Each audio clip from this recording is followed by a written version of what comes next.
In this video from Casio Help, we're taking a quick look at getting around a problem you might have when barcode scanning using the SR-C range of registers. So on this machine I've programmed a barcode product in which I can scan, but I can't sell multiples of it. So if I try and do 5 multiply the barcode, I get an error message come up. This is because the department that it's assigned to hasn't been set up for multiple barcode scanning.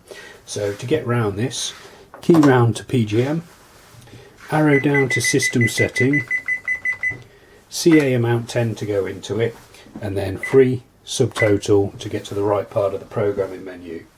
You then need to type in the following code, which is 2 00 00 00 00 00 00. So that's 5 00s after the 2. You then press the relevant department button, so mine's department 1, and then you press subtotal.